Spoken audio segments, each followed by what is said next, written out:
এই নে বেটা খা, জাল হয়েছে ভালো তো, মজা লাগতেছে।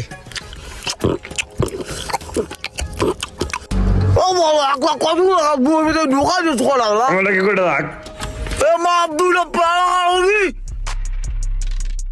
পেয়ারাটা অনেক মজা হয়েছে। ওই খারা খারা সবটি গরুর মতন খাইতেছস, বয়া কেমন যায় না? খাওয়া শেষ করে সবটি নামাজে আয়।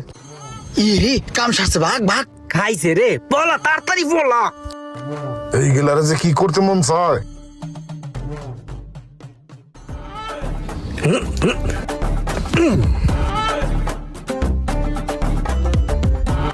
এক দুই তিন চার পাঁচ ছয় সাত আট নয় 10 11 12 13 14। হ্যাঁ মামা তুই শেষ দে। ধর খেল।